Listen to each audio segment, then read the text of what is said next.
Live action. It's your boy, Last Boy Scout. Hey, it's your boy Big Deuce. We are Third Shift Comics and more. And today we're going to change it up. We're flipping the script. Today we have a man who some people claim to be the king of CGC slabs. That's right. Today we have KeyKingComics, aka Ricky Savage. What's up, brother? What's good? What's up? Good morning, everybody. How you doing? Oh, Doing good. good. Even better that we got this in the works. You know, this has been something we've been talking about for a while, and I'm just happy to see it come to fruition. You know, it's finally happening. Yeah, we're definitely trying to interview hot new whatnot sellers. We see that nobody's doing it, and we were just trying to bring it to the attention, and try to feed the community. And you really killing it right now. I think you are like 5 or 6 shows deep, and you had what, like 5 or 6 500 shows. 500 subscribers like in day 2. It was just 6. crazy. Yeah, I'm up to 6 now. So I'm hoping to hit 1,000 by the next show. Oh, I don't doubt it. The way you flipping stuff is it's insane. No, yeah. Insane. But you know what? Before we even get into comics, and whatnot, I want to take a deep dive into your background. Okay. Yeah. So you're a former wrestler. Yep. Okay. So tell me, how did that come about? You wrestling? Well, it's a long story. I'll get to it as brief as I can. So back when I moved here from New York, I moved to Florida. I knew Tampa was the wrestling hub. Wait, hold back. New York, as in New York City? No, I lived in Buffalo, New York, my whole life. All right. Yeah, well, Buffalo is still New there. York City. I'm about 6 hours away from Buffalo. I'm always about to say Canada. I lived in Canada almost. So we got I grew family up in Buffalo. in Niagara Falls. It's nice. We got family in Buffalo, man. I moved here. I was around 23 or 24 when I moved here. I knew that there was a bunch of wrestling schools. I knew that there was a hub for wrestling, and this is where everybody that wrestles, this is where they live. This is where they come to stay. I knew that there was a lot of schools, but I had a family at the time. I was running a business at an advertising company at the time. There was no way that I could jump in just out of the blue. And all of a sudden, I'm listening to Bubba the Love Sponge show, and it's a Friday, or I think it was a Friday afternoon, and I heard Saturday morning Hulk Hogan's holding open tryouts at a gym called Sports Club 24 with Brian Knobs. And I didn't know at the time the school was called Nastyville School of Wrestling. So it was really Brian Knobs' school, and he was our main instructor. But Hulk Hogan was obviously the center point of that. And there was an open tryout on a Saturday morning. So I took my 8-year-old daughter at the time. I woke up real early that morning, drove up to Tampa from Sarasota, and there was an open tryout. There was about 200 guys that tried out. And out of those 200 guys that got us in the ring, they had us, we were doing rolls, we were doing basic cardio. A lot of the guys, some of the guys were from the NFL, some guys were from different sports arenas. We had another guy, Tyler Evans. He was a motocross guy. They called him One Punch. He was in a movie with Channing Tatum called Motocross. So I'd seen a bunch of big faces there, people that I was like, wow, I'm really mixed in with these guys. So got there that Saturday morning, did my tryout, and out of the 200 guys, there was about 4 of us that made it. And one of my best friends, actually from Buffalo, Jeremy Eberly, they called him the sergeant.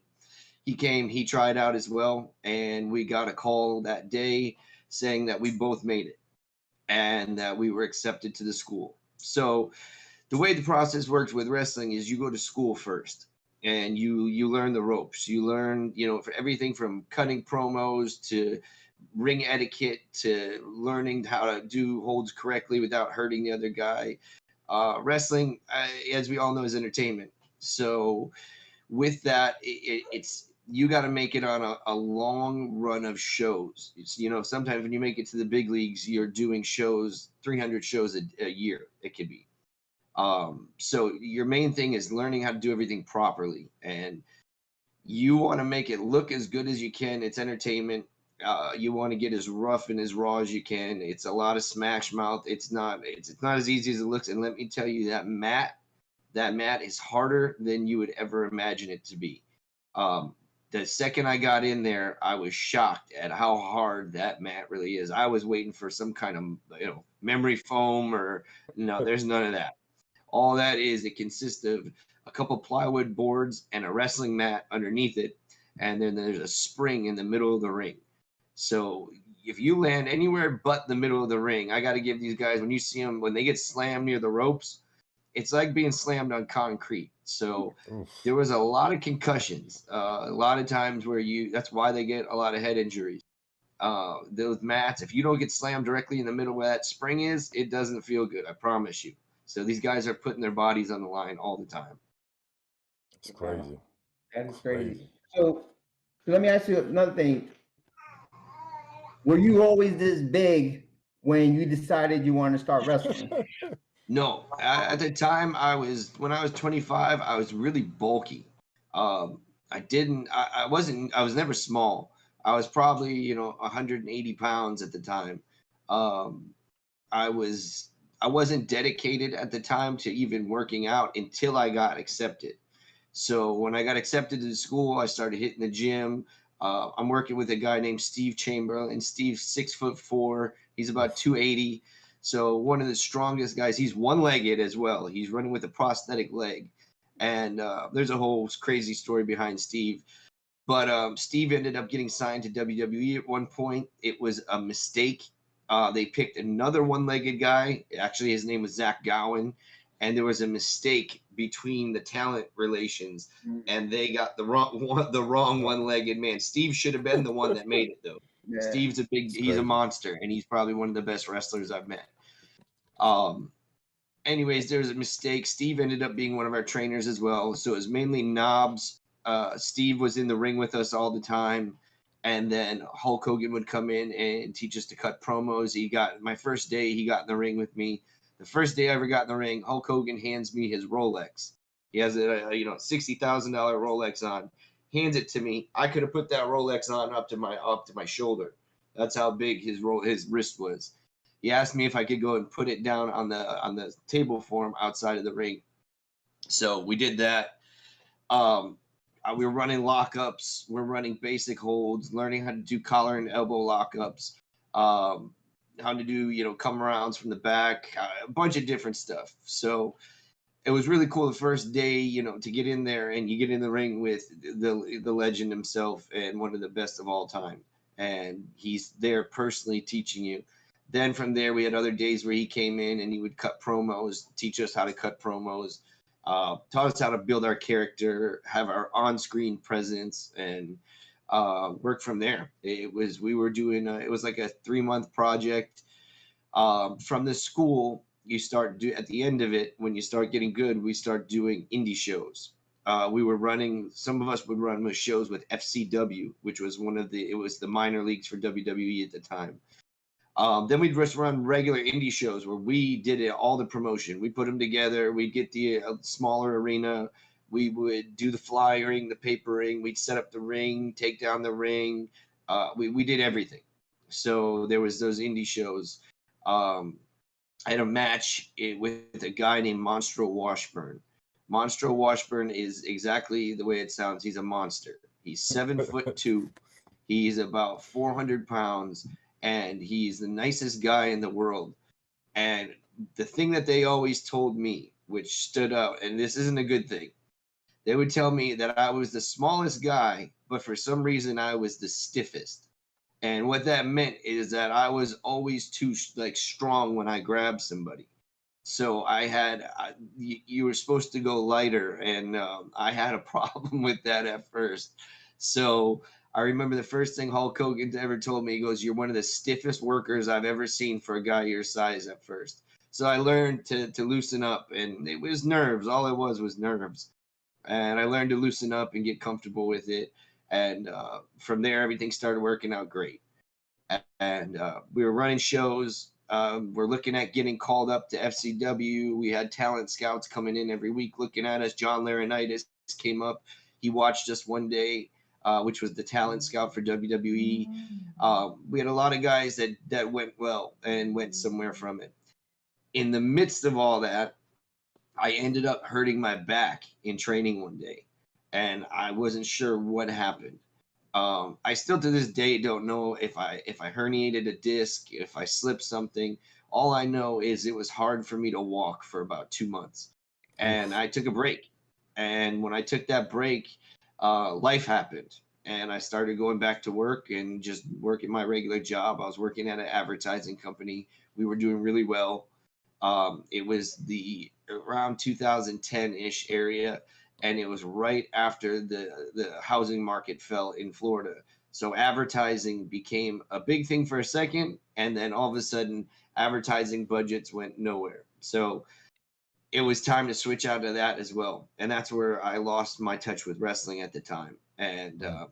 I was in a good position. A lot of guys went on. One of the guys that we were training with went on to win WWE Tough Enough.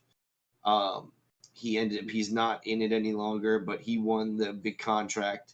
So when he was trying out, he was one of the guys puking on the side of the ring that we were laughing at.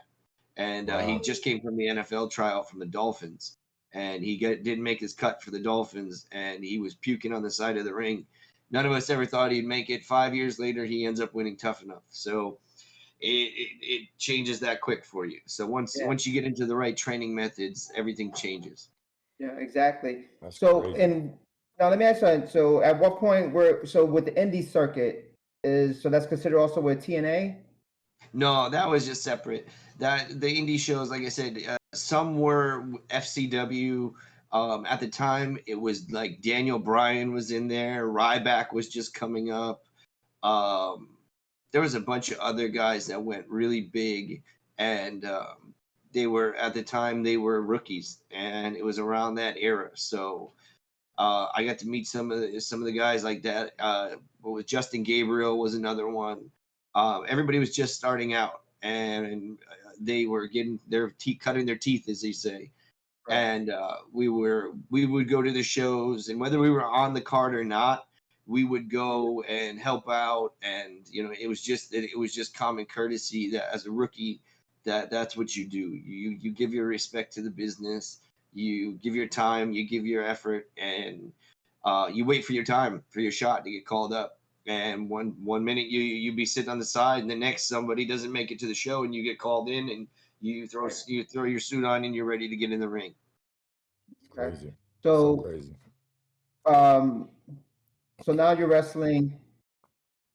Who would I say was one of your best opponents that you went against that actually, that you learned a lot from while wrestling this person? It was definitely Monstro Washburn, like I said, because versus Goliath, which is a great show. It always goes good. When you got a guy my size, I'm 5'10". At the time, I was like 190 pounds. And then you got a guy who's 7'2", 400 Oof. pounds. That's crazy. So I have to be the fast guy. I have to do the high flying.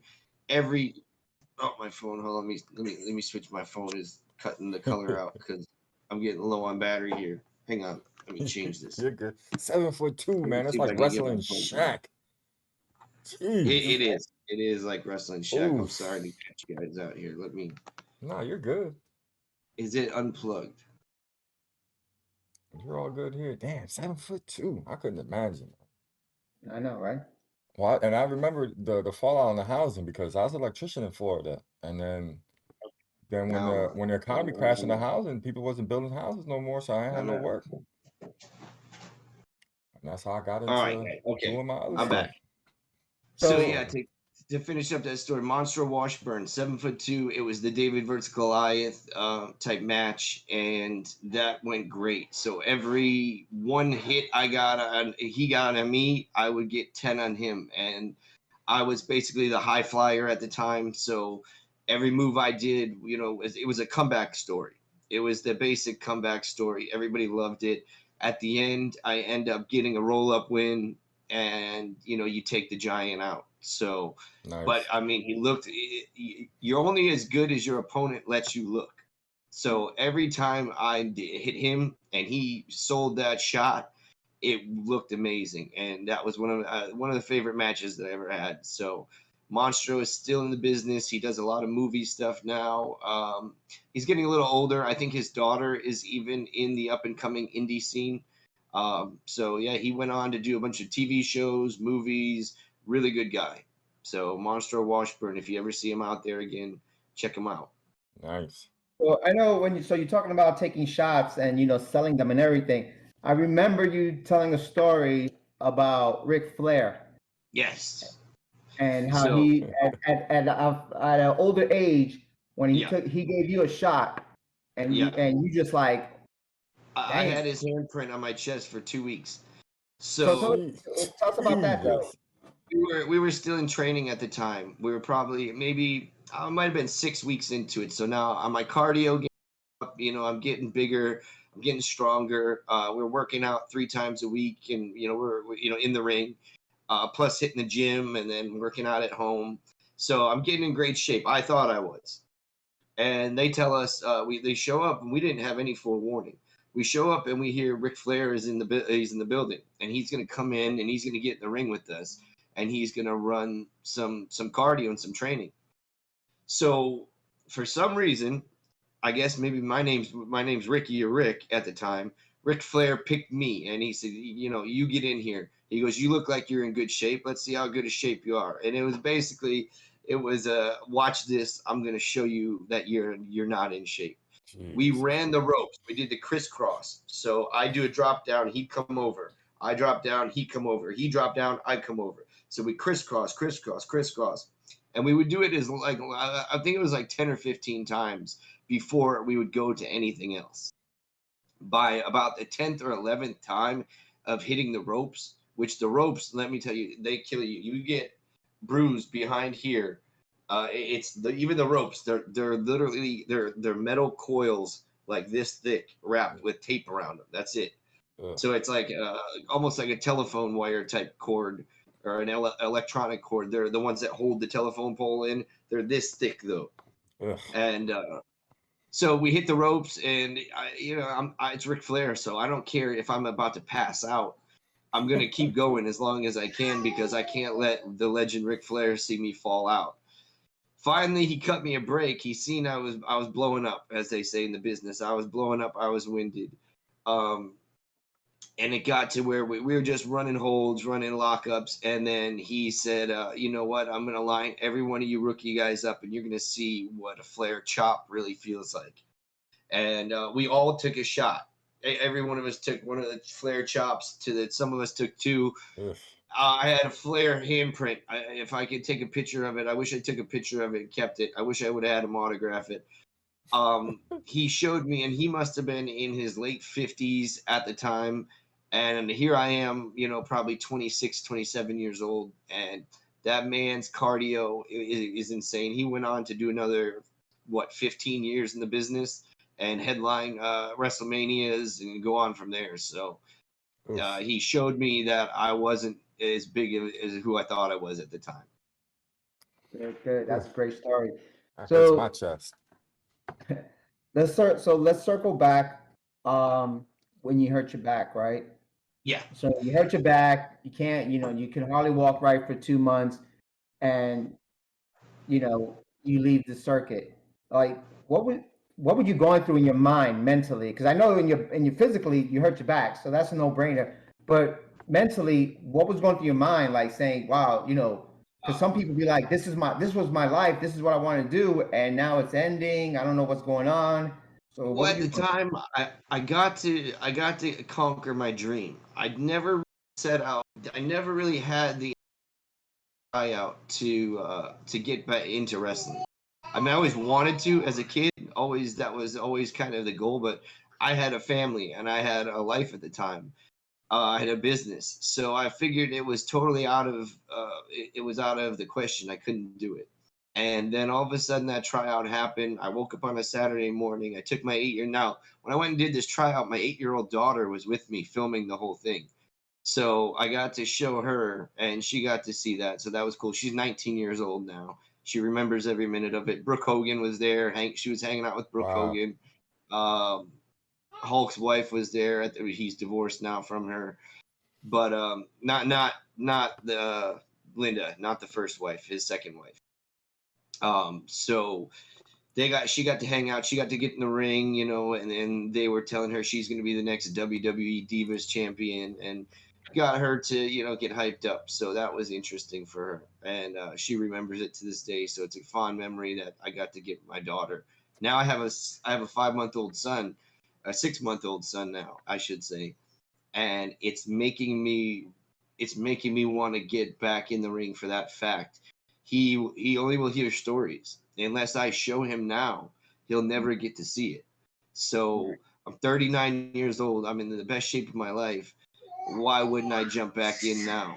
And you got to earn your respect back in the business. I mean, I'm probably gonna have to jump on the indie scene for a second, do some indie shows. I mean, I'm not above this. Go and even set up the ring and start helping the other guys get their shows together. I got a couple friends who run promotions. I told them, anytime you need me, I'll go flyering with you. I'll go, you know, I'll go do the marketing. I'll jump in the ring. I'll set it up. Whatever you need me to do, and I'm ready to get back in, and I'll pay my dues. I'm ready, even though I paid him before. I'm ready to pay him again. It's a respect thing. So I got no ego in it. And when I cut promos and when I'm Ricky Savage, yeah, I got an ego. But the real Ricky Cicero doesn't have that. It's nothing but respect for everybody in the business. Great, great. So, all right. So wrestling gets put to the side. You're working. You know, you started your own business. Now you got a family of 7. You know, so I mean, wow, 7, 8, 9. That's your own baseball team right there. Everybody gets a position to play. Yeah.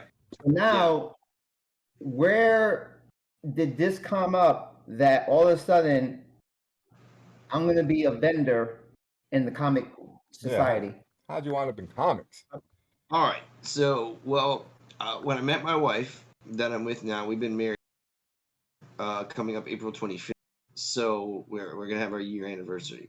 We had been together before that previously as well. When I met my wife, it rekindled a happy point in my life.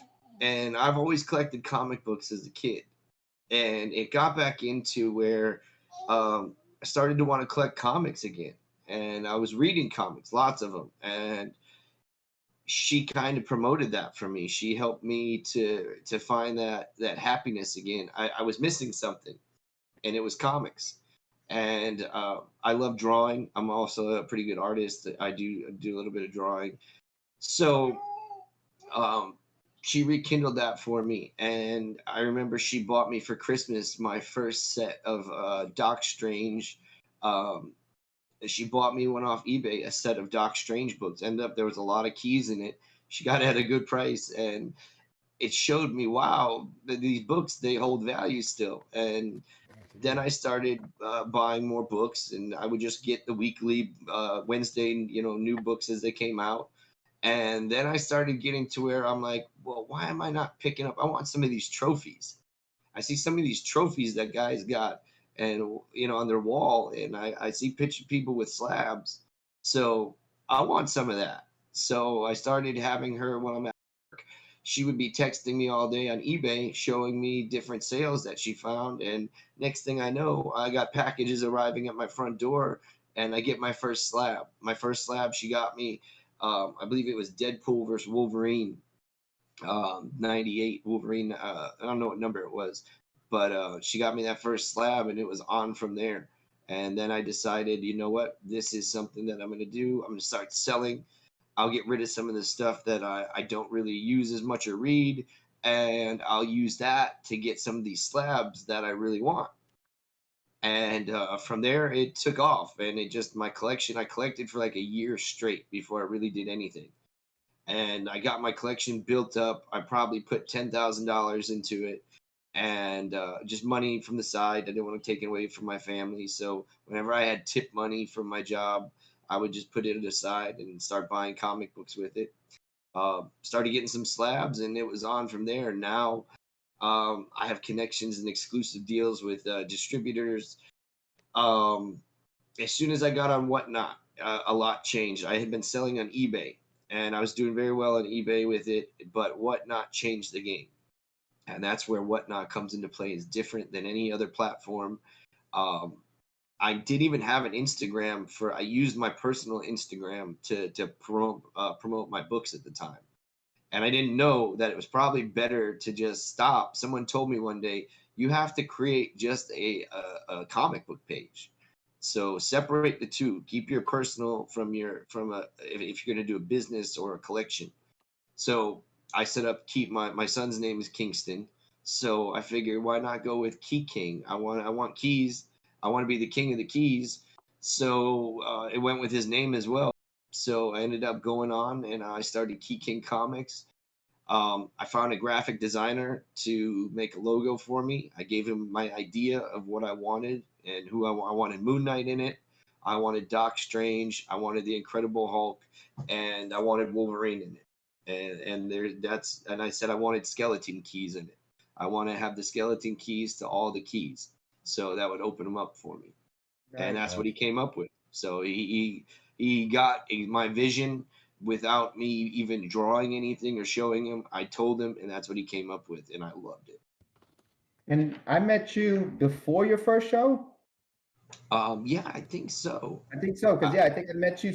I saw you somewhere Yeah, in we the were in chat. chat. Yeah, we were Yeah, in chat. I was a buyer at the time. I was buying up as much as I could, knowing that I had put my application in for Whatnot.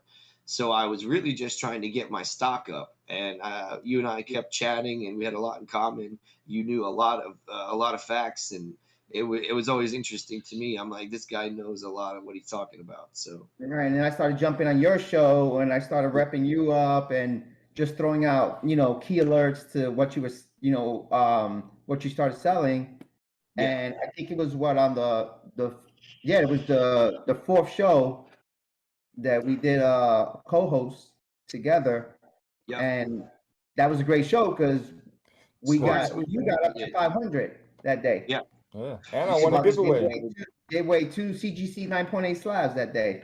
I don't want to run the show without you anymore. It's to that point. You know, you're one of the best co-hosts ever, and having somebody, it's priceless to me, and that's why anything I can do as a favor for you, I'm gonna do for the rest of our life. You're somebody that I want to keep in my life as a friend, a business associate, whatever you want to do. It's up to you, whichever way you want to go with it. I appreciate that, brother. I appreciate that. I mean, so real quick, why don't you tell the people what you got planned for your 1,000 follow giveaway, which Yeah, I know is so going to be coming up real I'm soon. at around 600 right now. And I think in the next two shows, I have two really big orders that I put together. I got a couple boxes of 9.8 slabs coming up. I'm working directly with Clutch Comics exclusively. They do a lot of Do You Poos and Marats. He works directly with Marat, the creator of Do You Poo, and he's giving me some really good deals. I have a shipment coming in, should arrive Monday, and I got some really good exclusives of Do You Poos. So I'm gonna mix in my nine. I'm only selling 9.8 slabs. I got a connection with a distributor as well for a really good price on 9.8 slabs. That's why I make my prices great for even the buyers. Yeah, I try to I see all these other people selling slabs for hundreds, yeah, and you're I'm like, killing you it know right what? now. Not everybody can afford those $100 slabs. This guy right So here. That. yeah, You it's and me both. hard. It's hard. It is. It's a lot of money. So I want to provide 9.8 slabs, which are, obviously the top of the game. You can get 9.9s and 10s, but it's hard to find them. 9.8s are the top usually, You're and killing I it got right good now. connections for them. Yeah.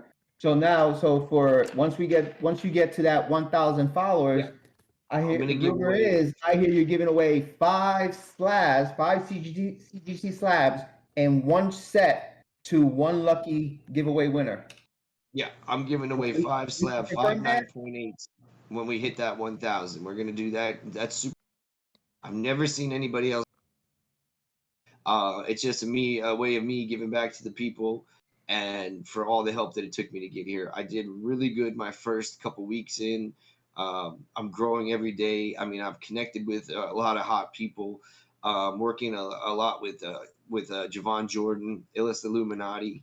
I'm the God tier holder of the one of one NFT for Hell Crow, King of Hell.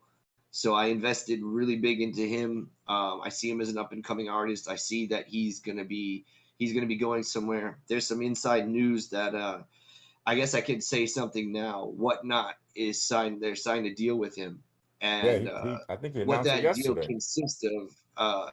It's I'm not really sure the details or if I should speak about the details of it, but it's going to be him doing more shows. They're going to do a lot of promoting for Hell Crow, and it may be something similar to Something is Killing Our People. That would be the best way I could put it. Yeah. But the difference is that Hell Crow, King of Hell is not just a comic book; it's also an NFT collection as well. So they're merging the two worlds, which is uh, NFTs are digital art. They're digital art in the metaverse, and it's a way to own your own Picasso, if you will, and to have your own piece of art that's yours. So I also have some promo NFTs that I'm going to be giving away for that. I'll be sending those out to a few people like yourself, people that have helped me out along the way. I'm going to shoot out some NFTs to them. Um, I got a couple hundred to give away, so we're going to do that as well. Yeah, that's good. And so, speaking of Javon Jordan, aka Illicit Illuminati, and we're definitely going to be throwing up his link in the description of this video. But Absolutely. so you said you do a little sketching as well. Yeah. So the question is, when are we going to see a Javon Jordan and Ricky Savage collabo on artwork Hey, in a it comic? could happen. It's something in the works. We talk every day. At this point, you almost become a business partner because I'm so invested into it. We talk all the time. We haven't got into that conversation yet, so I've never shown him that I even know how to draw, that I have any artwork, that I have a portfolio. I've never shown him anything yet. The only person I've actually showed that to, I was in a conversation with David Nakayama, and we were DMing back and forth, and I sent some of my work to David Nakayama, and I was just showing him why I liked his artwork as well, and he said, you know what, you actually you have something right there. So he Yeah. said, and I haven't been drawing in a while. It's been almost 10 years, so I got to get back into it and get my game up before I'm ready to do a cover. But it's definitely something that can happen. Nakayama's It's everywhere. like the wrestling business. Never say never. It can always happen. Exactly. Hold on. So Wait a second, Boy Scout. Didn't you say in one of your shows that you was repping Ellis and another site was repping Nakayama and they banned you for repping Ellis? Oh no, that happened to me. Yes, I'm saying it happened to you, right? Yeah, yeah, yeah. There's a channel out there, a room, and I was asking if they had any illicit Illuminati. I think they took offense. I found that they call themselves they call themselves the Illuminati. So maybe that's what set them off. I don't know. But Uh, next thing I know, I'm in the chat, and then I'm banned from the chat. I was only banned from that show. I went back in there, and I've added in a couple of shots. I always ask them now every time if they have Javon Jordan, just to be that guy. So I don't really take it any further than that. I just leave it at that for them. I don't know if they realize, I don't know what they did that for or why. I don't know what their point was, where they took offense to it. I never meant any malicious intention by saying it. Um, so it's kind of funny to me. And I've seen them in other chats being called out as well for some of the negative stuff that they've done. I'm not going to go out and speak. I'm going to leave them unknown. I'm not going to say anything about who they are. But yeah, that's something that I've been noticing, that it's not just me that it happened to. It's not just me that have had issues. So I chalk it up as then I must have been doing my job right. So yeah, yeah. Ellis is killing it right now. I don't know if you noticed, but I got my yeah, Run the Jewels up there. I got yeah. my stray dogs that for the charity. That was, I think, his there first you go. charity joint. There, so there you go, right there. Remark and Boy Scout got a couple lists behind him as well. That's Yeah, another. yeah. I have At a that Hell dead Crow. end with the Biggie homage. Yep. Yeah. I got a Hell Crow. I just bought last night. The recount with the remark on it with Yeah, I branding. saw that. I saw Yeah, you I got grabbed that one. He's sending me a Hell Crow gold statue as well for helping out so much and for promoting. So I'm gonna have this really dope Hell Crow. I definitely want that. Um, and he was talking about even some kind of, cause, he sees I wear a necklace, so he was saying some kind of charm. I should have a Hell that. Crow You should charm. We'll have the, see where yeah, that you goes. got to have the Hellcrow Yeah, charm. yeah, The one that Yeah, they show with the crown on it, that'll be yeah, sick. yeah. yeah. So we'll see. We'll see what happens. Definitely. So, so a lot of us are familiar with Kalen's collectibles. Yeah, You know, young kid out there, and many consider him to be, and I've also called him this, the Prince of CBCS slabs. yeah, This kid, all he does is run CBCS slabs. You You scaring yes. him. know, I'm gonna and put that out you, there. You and I've scaring him. called you a couple times the king of CGC slabs. Yeah, Okay, so see, he's doing, Caitlin doesn't like CGC for some reason. yeah, I, so I've, Yeah, he's I've doing heard. affordable CBCS slabs. You're doing affordable CGC slabs. Me thinking here, okay, kind of hurts my brain when I do this, but I'll tell you right now, I'm thinking, what would you consider a, a collab show with Kalen and yourself? and just One do a whole show, all he's selling slabs. CS slabs, you're selling CGC slabs. What do you think about something Yeah, like that? yeah, Okay. that sounds great to me. I mean, I know Kalen, I'm gonna reach out to him and I'm gonna see if he's down with the idea of something like Yeah, that. And if it yeah, is, I'm gonna see if I can put this in motion because I think that would be a super dope show Yeah, where it's just slabs all day. Hey, if you want CGCS, here you go. If you want CGC, here you go. The best one of thing both is I know he worlds. knows who I am because I'm on his show a lot. But then he went to my Facebook page and he liked one of my personal. He knows who I am. So I'm down to do it. I love the guy. I think he's great. I think he's if there's anybody that I like to take, I like to take things from people who are doing the best. Kalen's one of them. I watch a lot of guys that, obviously Comic Tom, anybody like that. Those guys came before me, and it's just like the wrestling business. I give mad respect to those guys. Kalen is killing it, oh yeah. and I seen him he do a he has only I think 24-hour for show. CBCS though. So I'm not knocking it. I like CBCS too. I like CGC as well. I just get it right now. I have a really good deal with CGCs, so that's where I'm at. But yeah, I'd be willing to do that in a second. I think that'd be a great idea. That'd be a Yeah, well, I'm crazy gonna try show. my best to make that happen, so, and I think it will come too. I think it's It's gonna it's work it's out. it's gonna be crazy because the CG. I'm not a CBCS guy because I don't really like Yeah, the label. The CGC label yeah, just. I mean, you see, I got CGC everywhere, and the fact that you letting them go for what you're letting them go for is it's just crazy. I seen it. As a matter of fact, the first show that you co-hosted, Boy Scout, I saw him pop in. He popped in and out, and because while you guys were selling slabs, I'm telling you, man, I think you got him nervous. yeah. Well, I'm Start. glad because I didn't see it. He, That's yeah, why I have Boy Scout on there. So he because I miss a lot of that stuff because I'm usually behind a book or I'm getting the next book ready.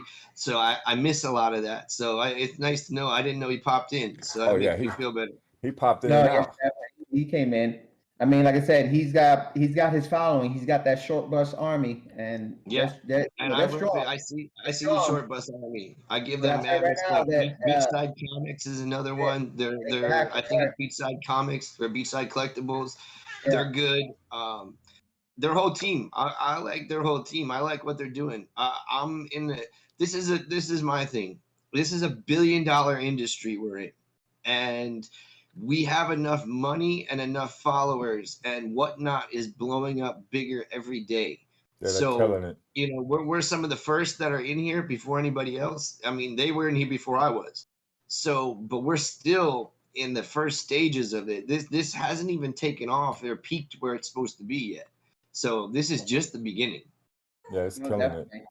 And like I said, I see your name coming up more and more in the chats. You know, your following is growing.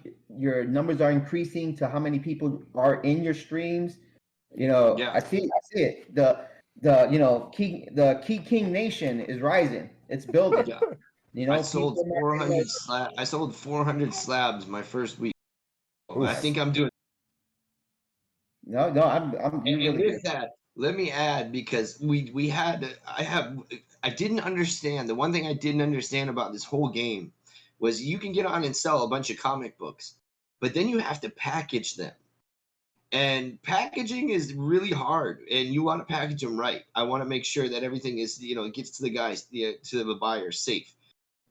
We had a little bit of a health scare with one of our kids in the middle of, for my last show on a Sunday, until getting all these books out. So basically, I had to stop everything because we had doctor's appointments, we had neurology appointments, we had optometrist appointments, and my wife does the shipping on her own.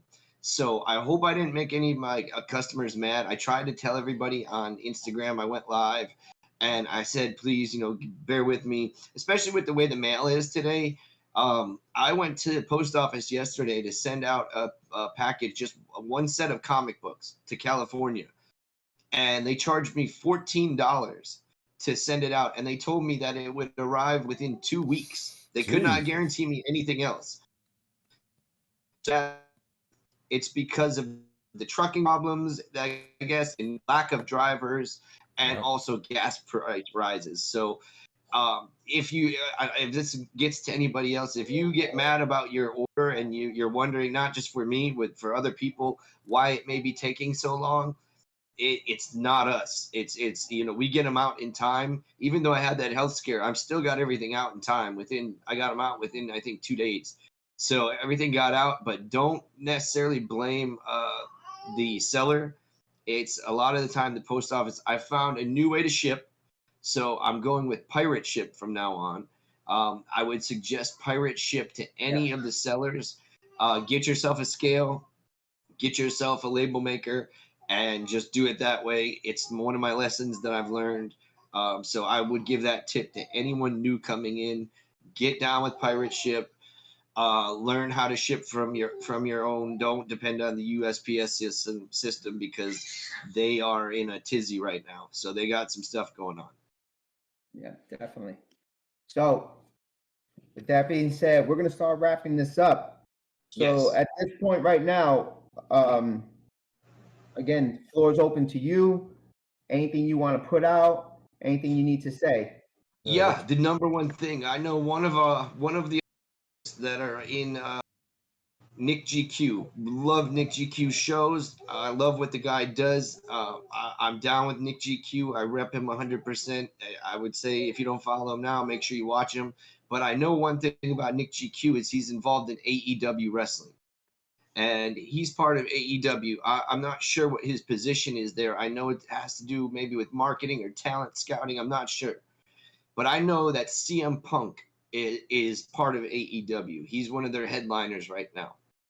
And I have a personal vendetta because I seen the way he treated a fan. There was a little kid and he wanted an autograph from him. Now, the way he blew this kid off, to me, when I was a kid, I met Bret Hart, I met Kurt Hennig, I met Ric Flair, all at a Holiday Inn in Buffalo, New York.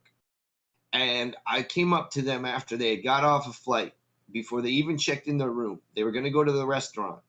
They invited me at 9 years old or 8 years old to come down and sit down and eat dinner with them. They all signed autographs for me, took pictures, let me hold the championship belt. It was a life-changing experience for me, and that meant the world to me. So if they had blown me off in that lobby of that hotel back in 1990 or 91, 92, whenever it was, that might have changed a lot of things in my life. But it didn't. They brought me to dinner with them. They didn't know me from Adam, and I was a little kid. My parents sat at a different. I was actually my grandmother. She sat at a different table because she ate dinner with her. She was with her boyfriend. I sat at a table with Ric Flair, the Nasty Boys, Bret Hart, and Brian Knobbs and Jerry Sags. And I ate dinner with all of them. The Ric Flair part came later. Ric Flair actually came back to that same restaurant, who my aunt was the manager at, and offered to pick me up in his limousine on his way to the show to Niagara Falls, New York. And this is in 1992 when Ric Flair was at the top of his game. So guys like that, those legends, they would go out of their way to help out any kids or to be, they know that when you're out in public, that you're a public figure. It's what you do. So that rubbed me the wrong way. I know that CM Punk's been in MMA. I watched him get smashed twice. So I have an MMA background. I have a wrestling background. Do that to me. I want my shot. I want you to treat me like that. So for that little kid, wherever you are in the world, I'm gonna get your get backs for you. Don't worry. I'll take the fade for you. So I want that one. So he's calling them out. He's calling them out. Exactly. Yeah. And I know what CM Punk's gonna say. He's a guy that was in a bit. He's not level. He's not this. He's not that. You're right. Let it be all that. Let it be all that. But I'll still smash you. So you can let it be me that I'm a nobody. But this nobody is gonna come and I'm gonna make you. I'm gonna keep it PG. Listen to this. I will smash you. And that's all there is to it. Look at that. That's a first. Exclusive. Third shift guy, he calling them out. Exactly. Yeah. He's 43 years old. I'm 39. We're both up there in age. I'm in about 10 times better shape than you. I'm about twice your size. So maybe I'm picking on you by doing that. Maybe you're just a little guy, but I'm going to smash you if I get the chance. So Nick GQ, if you can ever hook that up, look it up. If not, I understand mixing the two worlds. You know, it's two different businesses. I'm sticking to comic books for right now. And I know CM Punk likes comic books. So I know one day you might be on Whatnot. So I hope I see you in my room. I hope you go by your real name. And then I could talk to you one-on-one. So anytime one-on-one I see you, it could be on site as far as I'm concerned. So you never know. We might see him at the SuperCon in Miami. yeah, any Comic Con anywhere. I might need to try to hold you back before you jump over the table and smash this guy. As long as the cameras are rolling, as long as the cameras are so everybody can see it, I don't care what happens. Yeah, I got money for Bond. I'm good. Nice. We gotta get the exclusive rights on that one. Exactly. Yes. We need that. So, Ricky Savage, man, the myth, the up and coming legend. Appreciate you for coming on the show. Yes. It really means a lot to me. It means a lot to my cousin. And like I said, what I had with you is all about mutual respect. I will continue to be on your show as long as you want to have me on there, and I will keep repping you and just trying to see you grow. Okay. I don't want to do another show without you. Put it that way. So my respect. So as much as I can keep to me or with me on my, having you on my team is. So I am 100%.